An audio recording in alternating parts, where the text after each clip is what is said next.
Hi everyone, this is Brad. Today we're going to use the Canva plugin in ChatGPT 4. I'll include a video on how to add plugins. You need to make sure you are using ChatGPT 4. And then when you do, make sure you go into the plugin store and add Canva. What I'm going to do here though is I'm just going to say create a poster for a movie night at my elementary school. We're going to give it just a little bit of time and then you're going to see it's going to create around 5 examples. So let's just give it a second here. You can see it's using Canva and here are the examples. So it comes up again with about 5 of them. Sometimes it starts and then it redoes this again and then it gives you a preview. So there's our first one there. And you can see, you can just select it. We're just going to use this one right away. You don't need to be signed in. However, this will save it.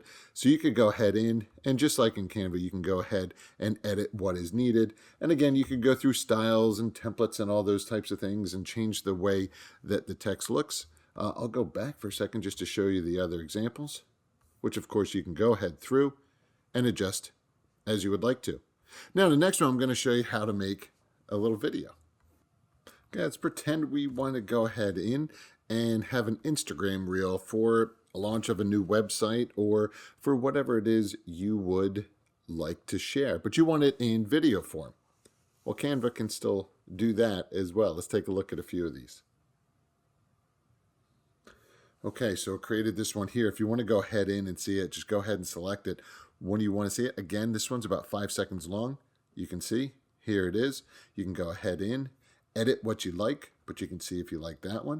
Of course, you can go ahead back and select something like this one in here, which is a little bit longer. And of course, you can go ahead in, add whatever images or text you would like. And then when you're ready, just go ahead and select download and use as you would like. If you have any questions, please reach out. Thanks for watching. Take care.